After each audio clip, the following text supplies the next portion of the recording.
Binomial theorem की इस lecture series में आपका स्वागत है। हमारा ये पहला ही लेक्चर है और थोड़ी सी हाउसकीपिंग।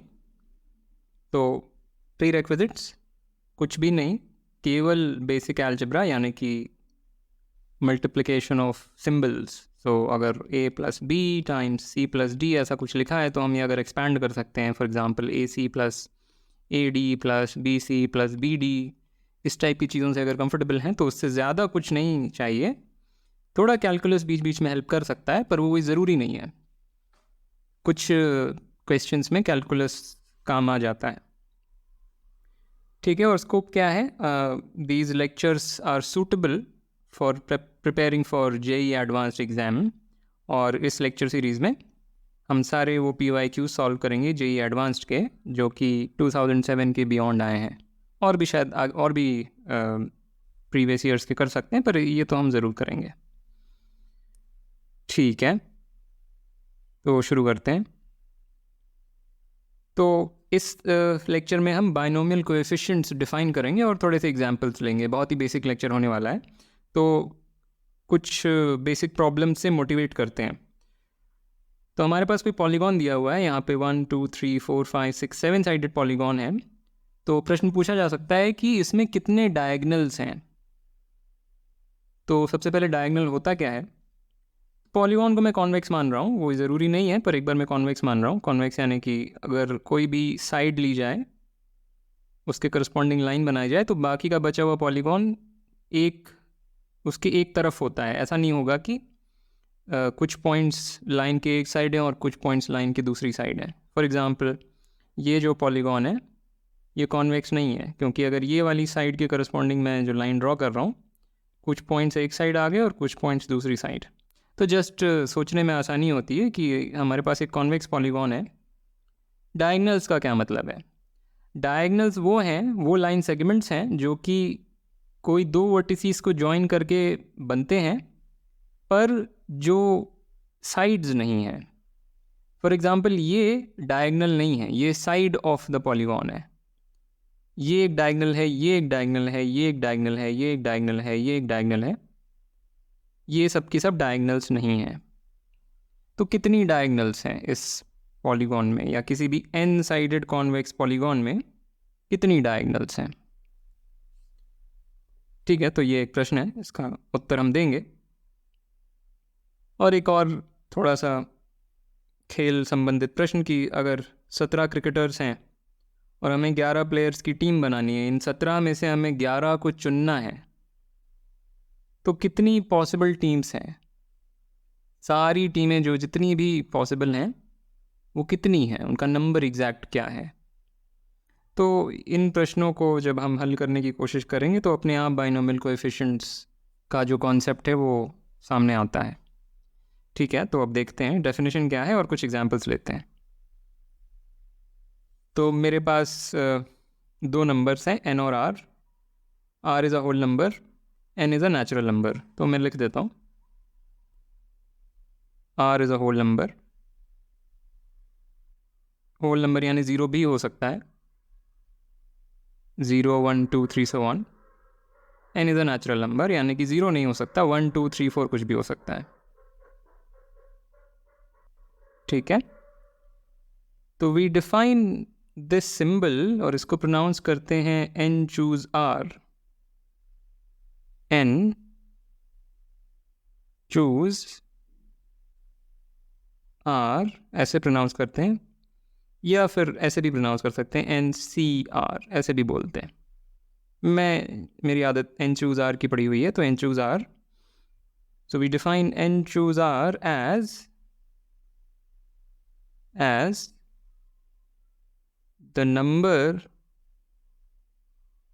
थोड़ी सी इनफॉर्मल डेफिनेशन है ये, मैं फॉर्मल डेफिनेशन लिखूंगा पर पहले थोड़ा इनफॉर्मली लिखते हैं कि the number of ways of choosing R objects out of n objects. n objects दिए हुए हैं, उनमें से r हम चूज कर सकते हैं। कितने पॉसिबल चॉइसेस हमारे पास हैं? थोड़ा सा ये इनफॉर्मल लैंग्वेज में लिखा हुआ है पर इसको हम करेंगे फॉर्मल, पर पहले कुछ एग्जांपल्स देखते हैं। तो यहाँ पे हमारे पास 5 ऑब्जेक्ट्स हैं, पांचों के नाम दिए हुए हैं 1 2 3 4 5। तो 5 चूज 0 क्या है? 5 चूज 0 का मतलब क्या है कि number of ways of choosing 0 objects out of the given 5। कितने तरीके हुए? क्लियरली एक ही तरीका है हमारे पास, बेसिकली कोई ऑप्शन है ही नहीं अपार्ट फ्रॉम खाली हाथ वापस आने का। तो ये तो ठीक है। 5 चूज 1 यानी कि हम इनमें से एक ऑब्जेक्ट उठा सकते हैं। तो हमारे पास कितनी चॉइसेस हैं? या तो हम ये उठा सकते हैं, या ये एंड सो ऑन। तो टोटल जितने ऑब्जेक्ट्स हैं उतनी चॉइसेस हैं। तो ये क्लियरली 5 है ये नंबर। और ये थोड़ा इंटरेस्टिंग है, इनमें से हम 2 उठा सकते हैं। तो कितने तरीके हुए? तो ब्रूट फोर्स, अगर वो सारे हम लिस्ट आउट करने की कोशिश करें कि सपोज़ मैंने 1 उठाया और अब मुझे एक और उठाना है, तो ये वो सारे हो गए जिसमें कि मैंने 1 को उठाया है। 1 मैंने उठा लिया, अब बचे ये 4, तो 2 3 4 5। तो जब 1 मैंने पिक किया है तो मेरे पास 4 ऑप्शन है। और अब जो ये बाकी के हैं इसमें मैंने 1 पिक नहीं किया है, तो 1 को अब मैं भूल जा रहा हूँ।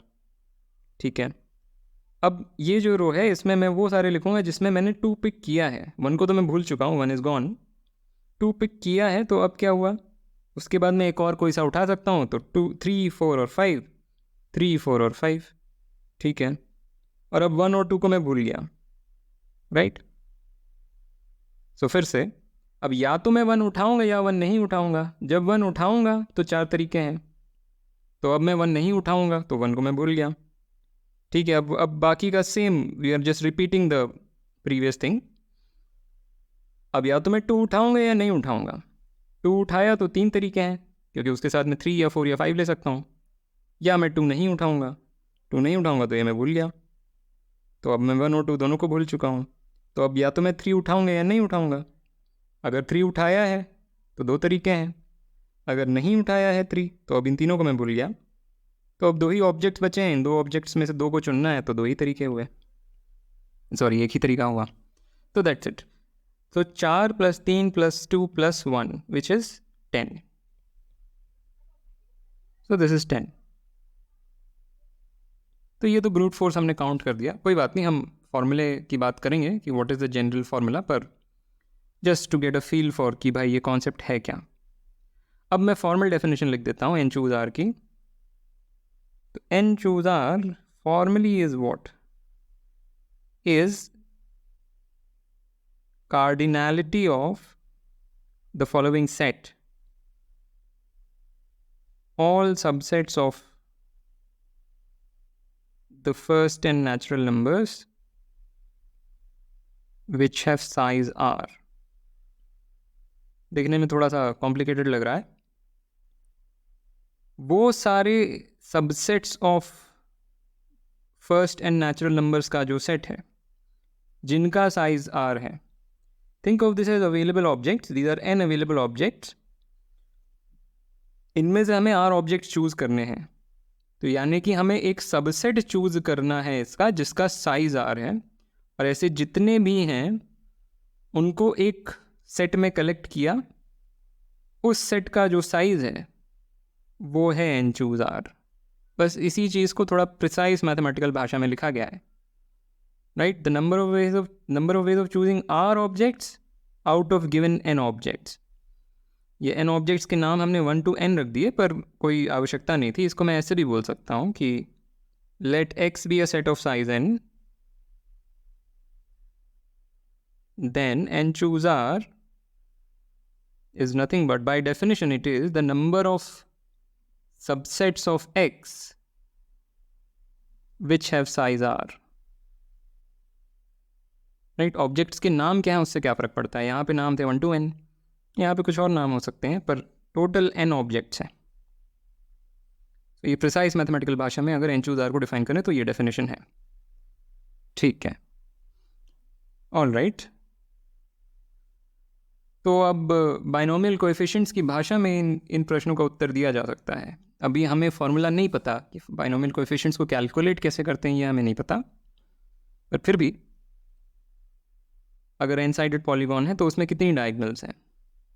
नोट दैट जब भी मैं किन्हीं दो वर्टिसेस को चुनता हूँ मुझे एक डायगोनल मिलती है अनलेस वो दो वर्टिसेस ऑलरेडी एक साइड बना रहे हैं।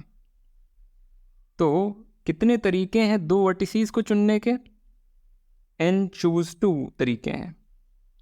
इतने तरीके हैं दो वर्टिसेस को चुनने के, पर इनमें से हर दो का चॉइस हमें डायगोनल नहीं देता। हमें वो सारे चॉइसेस हटाने होंगे जिसमें कि हमें एक साइड मिल जाती है। तो ऐसे कितने चॉइसेस हैं? ऑफ कोर्स n चॉइसेस हैं क्योंकि n साइड्स हैं। So the total number of veg is n choose 2 minus n. These are precisely the number of diagonals of an n-sided convex polygon. For example अगर n 5 होता तो ये क्या आ रहा है? हमने अभी कैलकुलेट किया कि 5 के लिए हमें पता है 5 choose 2 minus 5 choose 2 हमने पिछले स्लाइड में ब्रूट फोर्स कैलकुलेशन करी, दैट वाज 10।